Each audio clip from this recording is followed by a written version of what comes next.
بسم اللہ الرحمن الرحیم. وقفے کے بعد اس اہم سوال کی مزید وضاحت تو نہیں کرنی ہے, بس ایک لائن میں بیان کر دیتا ہوں کہ کیا آج کے معاشرے میں, پاکستانی معاشرے میں, ہم اس والی سزا کو لاگو کریں یا سنگساری والی سزا کو لاگو کریں؟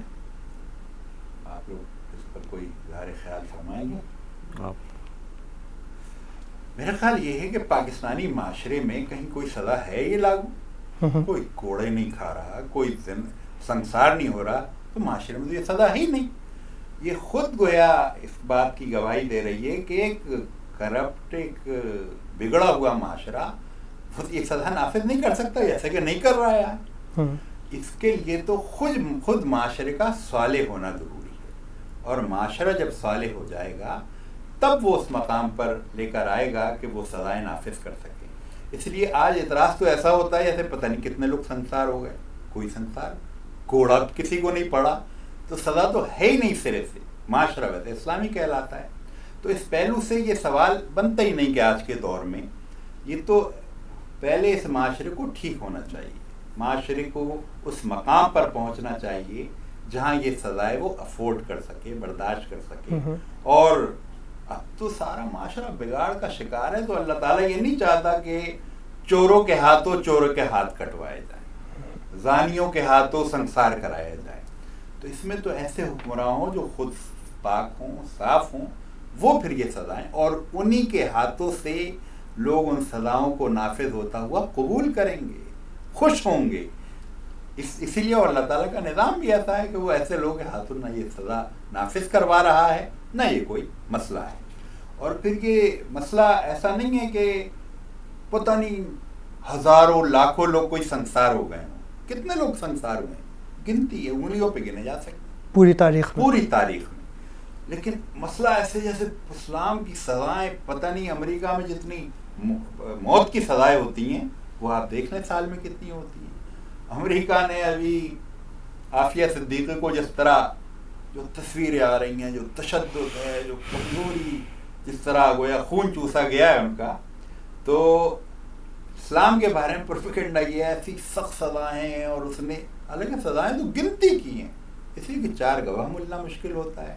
4 گواہ جب ملے, اور اس میں بھی زیادہ سزائیں وہ ہیں جس میں لوگوں نے اقرار کیا ہے, زیادہ وہ نہیں ہیں جس میں 4 گواہ ملے ہوں, زیادہ وہ ہیں جنہوں نے خود اقرار کر لیا. تو اس پہلو سے یہ سوال تو بڑا لگتا ہے کہ بہت وہ ہے, لیکن ایسا یہ سوال اس وقت ہوتا جب یہاں کہیں کوئی نافذ کر رہا ہوتا ہے. یہاں تو کوئی نافذ ہی نہیں ہے, کسی کے ذہن میں نہیں ہے. لیکن یہ بات اپنی جگہ ٹھیک ہے کہ اگر یہ معاشرہ اسلام کی طرف بڑھے, سوار کی طرف بڑھے, تو یہ ہو سکتا ہے کہ حضرت عمر رضی اللہ تعالیٰ عنہ نے جس طرح یہ کیا تھا کہ قحط پڑ گیا, اور قحط میں ظاہر لوگ بھوکے مر رہے تھے اور اضطراری کیفیت میں تھے, اور قرآن نے اضطراری کیفیت میں حرام کو بھی حلال کر دیا ہے. تو اس پہلو سے اس وقت بعض لوگوں نے چوریاں کی ہو سکتا ہے. تو حضرت عمر رضی اللہ تعالیٰ عنہ نے اس وقت کہا کہ نہیں, اس وقت ہم یہ سزا نافذ نہیں کریں گے. جو گویا کہ معاشرہ اور حکمرانوں کی اور سزائیں نافذ کرنے والوں کی یہ ذمہ داری ہے کہ وہ لوگوں کے کھانا پینا فراہم بھی کریں. وہ اگر نہ ہو رہا ہو اور چوریاں ہو, سزا نافذ کر دی جائے, غذا کا خیال نہ رکھا جائے. تو اسی طرح سے یہی ٹی وی ہو, یہی میڈیا ہو, یہی ساری خرافات پھیل رہی ہو اور نہ سزا نافذ کر دیا, ایسا نہیں ہوگا. یہ ساری چیزیں ٹھیک ہوں گی, پھر اس سزا کا تذکرہ. تو یہ ایسا نہیں ہے کہ آنکھ بند کر کے بگڑے ہوئے معاشرے میں یہ سزا اس طرح نافذ کر دی جائے. تو بہرحال یہ قرآن میں یہ آیت موجود ہے کہ یہاں تک کہ انہیں موت آ جائے یا اللہ ان کے لیے کوئی راستہ نکال دے. ہو سکتا ہے کوئی یہ اجتہاد کرے کہ پہلے قدم پر اس چیز کو اختیار کیا جا سکتا ہے. اس لیے کہ قرآن میں بعض ہمارے مفسرین کی رائے ہے کہ کچھ آیات, پہلے تو ذرا زیادہ آیات کے بارے میں تھا منسوخ ہیں, پھر مزید کم ہوتی گئیں, اور اب 3-4 آیات کے بارے میں مختلف علماء کی رائے ہے کہ یہ شاید منسوخ ہیں. لیکن اس طرح کے اللہ تعالیٰ نے جو ایک عمومی چیزیں رکھی ہیں اس میں ہو سکتا ہے کسی وقت معاشرہ اور ذمہ داران اللہ تعالیٰ کے ان احکامات سے فائدہ اٹھائیں. جی آپ میں کہہ رہا تھا کہ یہ بھی حکم جو ہے وہ یہ ابھی ریاست کو انوالو نہیں کیا ہے اس اسٹیج پہ. یہ گھر کے خاندان والوں کی ذمہ داری ہے کہ وہ اپنے گھر میں ہی اس معاملے کو دبائیں اور وہیں ختم کریں اور وہیں وہ کریں. البتہ یہ جو بات ہو رہی تھی حضرت عیسیٰ علیہ السلام کا، وہ مشہور واقعہ ہے کہ یہ شیطان اور اس کے جو گماشتے ہیں ایکسپلائٹ کرنے کے لیے اس کو استعمال کرتے ہیں، جیسے ہمارے ہاں حدود اور اس سزاؤں کو استعمال کرتے ہیں. تو کیونکہ دین کا جو بھی علمبردار ہے وہ ظاہر ہے اس کے خلاف ہوگا، یہ بات کرے گا، تو حضرت عیسیٰ علیہ السلام سے بھرے مجمع میں یہ سوال کر لیا گیا کہ بتائیے زنا کی کیا سزا ہے. اور وہاں اس شریعت میں، شریعت موسوی میں، زنا کی سزا رجم ہے. تو اور زانی کو لے آیا گیا سامنے اور کہا گیا کہ اس کے لیے بتائیے کیا سزا ہے. اب ایک پورا مجمع ہے، حضرت عیسیٰ علیہ السلام کے لیے عجیب وقت ہے. اگر وہ یہ کہیں کہ اس کی سزا یہ ہے تو اس کا مطلب یہ ہے کہ وہ جو پوچھنے والوں کا مطلب یہ تھا کہ یہ سب باغی ہو جائیں گے، یہ سارے ظاہر اس جرم میں ملوث ہیں. تو حضرت عیسیٰ علیہ السلام نے کہا کہ اس کی سزا تو یہ ہے کہ اس کو پتھر مار مار کے ہلاک کر دیا جائے، لیکن پتھر وہ لوگ ماریں جو خود اس جرم سے جو ہے وہ پاک ہوں. تو آہستہ آہستہ سارا مجمع جو ہے وہ وہاں سے چھٹ گیا. تو اسلام معاشرے میں حدود پہلے نافذ نہیں کرتا، پہلے وہ ایسا معاشرہ بناتا ہے جہاں پہ جرم کرنا، غلط کام کرنا جو ہے وہ ناممکن ہو جائے. پہلے ناممکن پہ لے کے آتا ہے، پھر اس کے بعد جو ہے وہ، اور معاشرے میں ہوتا یہی ہے، شیطان صفت لوگ جو ہیں وہ بہت تھوڑے ہوتے ہیں جن کو قابو کرنا ہوتا ہے، جن کے لیے پھر یہ حدود اور یہ چیزیں ہوتی ہیں.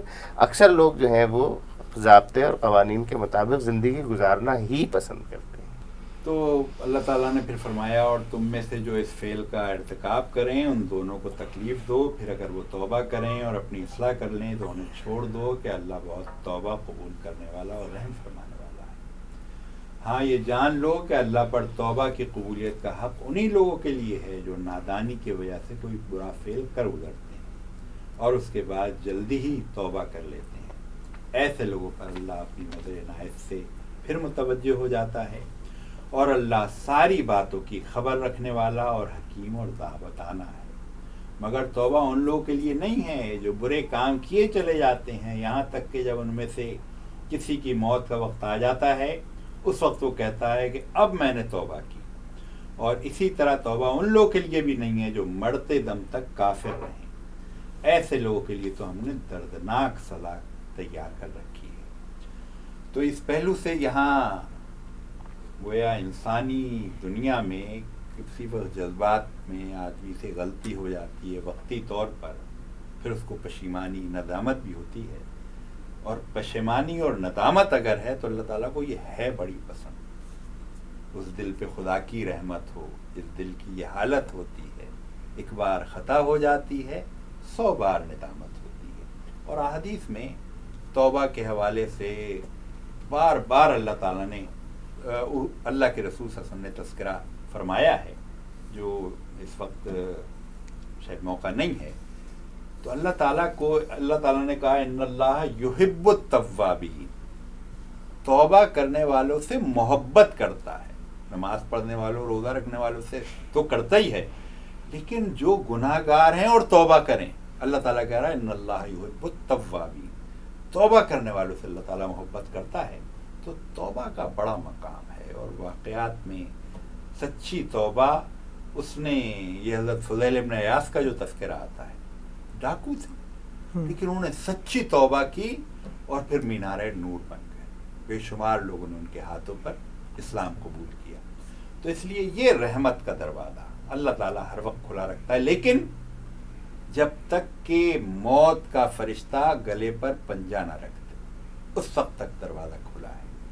اور یہ کہ آدمی کافر ہی رہے، باغی اللہ کا رہے اور کہے میں توبہ کرتا ہوں، تو ان دو کا اللہ تعالیٰ نے دو ٹوک انداز میں کہہ دیا ان کی توبہ نہیں. فرعون نے آخر وقت میں توبہ کی، لیکن اس وقت اللہ تعالیٰ نے کہا اب توبہ قبول نہیں ہے. ہوش و حواس کے ساتھ جیتے جاگتے آدمی ہوا توبہ کرے. تو اس پہلو سے وہ جو علامہ اقبال نے ہی کہا ہے، نہ کہیں جہاں میں اما ملی، جو اما ملی تو کہاں ملی، میرے جرم خانہ خراب کو تیرے عفو بندہ نواز. تو اس لحاظ سے یہ امید کا بھی مایوسی کے دلدل سے نکال کر امید کا اور اعتماد انسان میں پیدا کرتا ہے کہ نہیں، میں گرنے کے بعد دوبارہ اٹھ سکتا ہوں، اور نہ صرف اٹھ سکتا ہوں بلکہ اللہ کا محبوب بھی بن سکتا ہوں. تو آج ہم نے آج کی نشست میں اللہ تعالیٰ نے جو وراثت کی تفصیلات بتائی ہیں اس پر ہم نے تفصیل سے تو گفتگو نہیں کی، اس کی چند موٹی موٹی باتوں کا تذکرہ کیا ہے. اس کے بعد اللہ تعالیٰ نے یہاں اس حد کا تو تذکرہ نہیں کیا جو بدکاری پر اللہ تعالیٰ نے لاگو کی ہے، لیکن ابتدائی حکم ہے اس کے فلسفے پر ہم نے کچھ بات کرنے کی کوشش کی ہے. اور پھر یہاں پر آج ہم اپنی بات ختم کر رہے ہیں وہ توبہ، جس پر اللہ تعالیٰ نے کم از کم 2 آیات میں بلکہ 3 آیات میں تفصیل سے اس پر بات کی ہے کہ یہ کسی وقتی جذبے سے یا حالات اس طرح کے ہو جائیں، کبھی آدمی نفس پہ کنٹرول نہیں کر پاتا، لیکن اس کے بعد اگر اس میں پشیمانی ہے، اس میں اگر ندامت ہے، تو یہ ندامت اور یہ پشیمانی اللہ تعالیٰ کو بہت پسند ہے. حدیث میں آتا ہے کہ اللہ تعالیٰ کو وہ دل اس دل کے قریب اللہ تعالیٰ پایا جاتا ہے جو ٹوٹا ہوا دل ہو. وہ آدمی ٹوٹا ہوا ہے، گناہ خرابی ہیں اور اس بوجھ تلے دبا ہوا ہے، اور پھر وہ جب اللہ کی طرف رجوع کرتا ہے تو اللہ تعالیٰ کو وہ دل بڑا پسند ہے. اور تفصیل سے احادیث میں اس کا تذکرہ ہے. وآخر دعوانا الحمدللہ.